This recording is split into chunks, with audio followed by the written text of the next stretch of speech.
بسم اللہ الرحمن الرحیم۔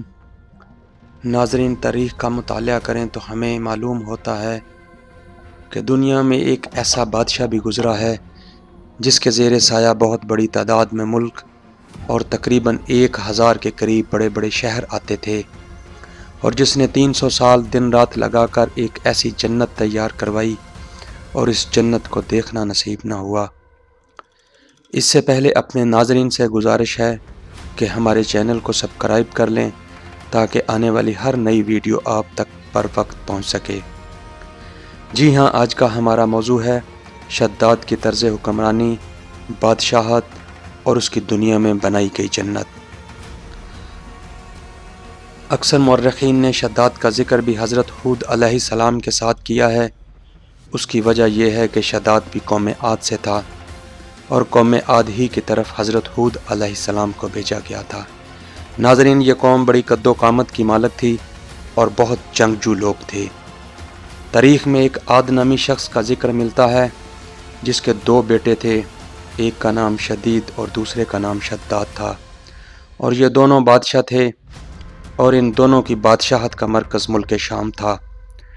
شدید تقریباً 700 سال تک بادشاہت کر کے مر گیا، اور بعد میں اس کا بھائی شداد نے ساری حکمرانی سنبھال لی، اور اس نے تمام روئے زمین کو مسخر کیا، اور یوں بہت بڑی دنیا پر اس کا حکم چلنا شروع ہوا، اور شداد کو دن اور رات حکومت ہی کا کام رہتا، اور وہ اسی خوشی میں خوش رہتا، اور اس کے ماننے والے کفر و شرک میں مبتلا تھے، لیکن اس کے عدل و انصاف کی وجہ سے شیر اور بکری ایک ہی جگہ پانی پیتے تھے۔ اس کے عدل اور انصاف کے بارے میں ایک واقعہ اپنے ناظرین کے گوش گزار کرتا چلوں۔ 2 آدمی اس کی عدالت میں حاضر ہوئے اور ان دونوں نے اپنے عجیب احوال سنائے۔ ایک آدمی بولا کہ میں نے اس آدمی سے زمین خریدی ہے اور اس کی پوری قیمت دے کر اس پر قبضہ کیا ہے۔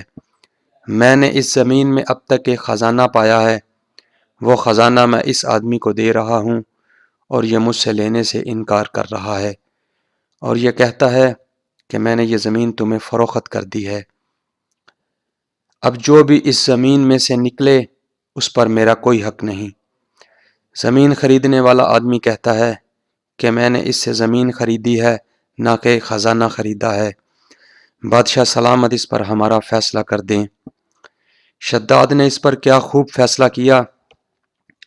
شداد نے دونوں سے پوچھا کہ تمہاری کوئی اولاد ہے؟ معلوم ہوا کہ ایک کا بیٹا ہے اور دوسرے کی بیٹی۔ شداد نے فیصلہ دیا کہ دونوں کی آپس میں شادی کر دیں اور یہ زمین اور خزانہ ان دونوں میں تقسیم کر دیں۔ ایک طرف اس کا یہ عدل اور انصاف، اور دوسری طرف وہ اور اس کی قوم کفر و شرک میں ڈوبی ہوئی تھی۔ چنانچہ حضرت ہود علیہ السلام کو اللہ تعالیٰ نے ہدایت کے لیے شداد کے پاس بھیجا۔ حضرت ہود علیہ السلام نے شداد کو ایمان کی دعوت دی، لیکن وہ ایمان نہ لایا۔ حضرت ہود علیہ السلام نے جب شداد کو ایمان کی دعوت دی اور اللہ تعالیٰ کا پیغام پہنچایا تو شداد کہنے لگا کہ اگر میں دین قبول کر لوں تو مجھے کیا فائدہ ہوگا۔ حضرت ہود علیہ السلام نے فرمایا کہ اللہ تعالیٰ تجھ کو اس کے عوض جنت عطا کرے گا اور ہمیشہ تجھ پر اپنا فضل و کرم فرمائے گا۔ حضرت ہود علیہ السلام نے شداد کو مزید اچھی اچھی باتیں بتائیں جو اس کے لیے آخرت میں نجات کا سبب بن سکتی تھیں، لیکن شداد نے ان باتوں کا خیال نہ کیا اور حضرت ہود علیہ السلام کی دین کی دعوت کو ٹھکرا دیا۔ شداد نے حضرت ہود علیہ السلام سے جنت کے بارے میں کافی کچھ سن رکھا تھا، چنانچہ شداد نے فیصلہ کیا کہ وہ بھی اپنی جنت بنائے گا اور دن رات اس میں عیش و عشرت کی زندگی گزارے گا، اور اسی وقت اس نے ہر ملک کے بادشاہ کو خطوط لکھے جو اس کے تابع تھے۔ اس خط میں لکھا کہ تمہارے ملک میں جس جگہ زمین ہموار اور میدان ہو اس کی جلد ہمیں اطلاع دی جائے، ہم اس جگہ پر جنت بنانے کا ارادہ رکھتے ہیں، اور اس کے فوراً بعد اپنے قاصد ہر جگہ روانہ کیے تاکہ وہاں سے سونا چاندی جواہرات لے کر جلد واپس آئیں۔ جلد ایک زمین یمن میں مل گئی زمین ملنے کے فوراً بعد امیر و عمرہ کو حکم ہوا کہ 3000 استاد پیمائش کریں اور ہر ایک استاد کے ساتھ 100 بہترین کاریگر ہوں۔ حکم مقرر کر دیا گیا کہ سارے ملک کا خزانہ وہاں لا کر جمع کریں۔ سب سے پہلے 40 گز زمین نیچے سے کھود کر سنگ مرمر سے جنت کی بنیاد رکھو۔ شداد کے حکم کے مطابق زمین بنائی گئی اور اس کی دیواریں چاندی اور سونے کی اینٹوں سے اٹھائی گئیں۔ شداد نے اپنی جنت میں آدھا درخت سونے اور آدھا درخت چاندی سے بنایا تھا، اور جنت کی پتیاں سبز زمرد سے جوڑی گئی تھیں اور ڈالیاں سرخ یاقوت سے بنائی گئی تھیں، اور مختلف اقسام کے میوے اس پر لگائے گئے، اور تو اور مختلف اقسام کی نہریں بھی اس میں بنائی گئیں، اور جنت کے دروازے پر 4 کھلے میدان بنائے گئے، اور ہر ایک میدان میں 1,00,000 کرسیاں سونے اور چاندی کی رکھی گئیں۔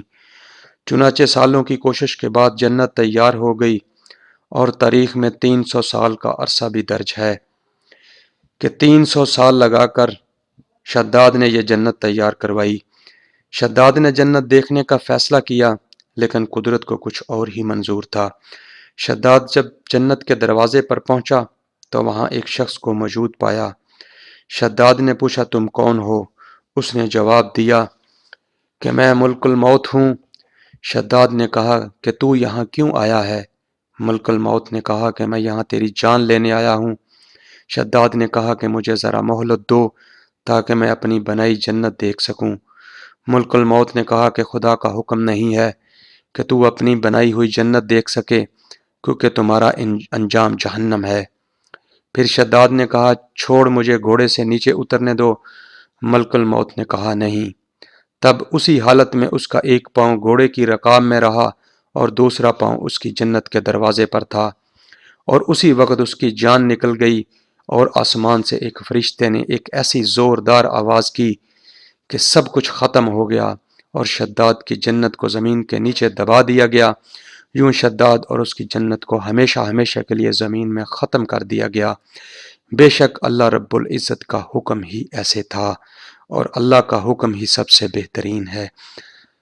ناظرین، ہم امید کرتے ہیں کہ آپ کو یہ ہماری ویڈیو پسند آئی ہوگی۔ اگر مزید آپ ہماری ایسی اچھی ویڈیو دیکھنا چاہتے ہیں تو ہمارے چینل کو سبسکرائب کریں اور ساتھ بیل کے آئیکن کو دبا دیں تاکہ ہماری آنے والی ہر ویڈیو آپ تک بر وقت پہنچ سکے۔ اجازت دیجیے، اللہ نگہبان۔